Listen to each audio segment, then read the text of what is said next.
আওয়ামী লীগের ১৫ বছরের শাসনামলে দেয়া সব আগ্নেয়াস্ত্রের লাইসেন্স স্থগিত করে গত ৩ সেপ্টেম্বরের মধ্যে গোলাবারুদ সহ আগ্নেয়াস্ত্রগুলো জমা দেওয়ার নির্দেশ দিয়েছিল সরকার।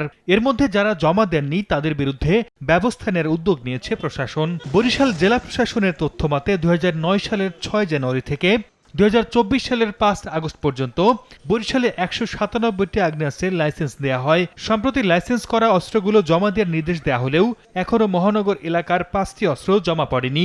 সময় পার হয়ে যাওয়ায় অস্ত্র উদ্ধারের অভিযানে নেমেছে যৌথ বাহিনী। পুলিশের তথ্যমতে সেনাবাহিনীর পদ থেকে অব্যাহতি পাওয়া আলোচিত মেজর জেনারেল জিয়াউল আহসান সহ ৩ জন অস্ত্র জমা দিয়েছেন বরিশালের বাইরে। তবে এখনও জমা পড়েনি সাবেক সিটি মেয়র সাদিক আবদুল্লাহর ছোট ভাই ও জেলা আওয়ামী লীগের সদস্য আশিক আবদুল্লাহ সহ মোট ৫ জনের আগ্নেয়াস্ত্র।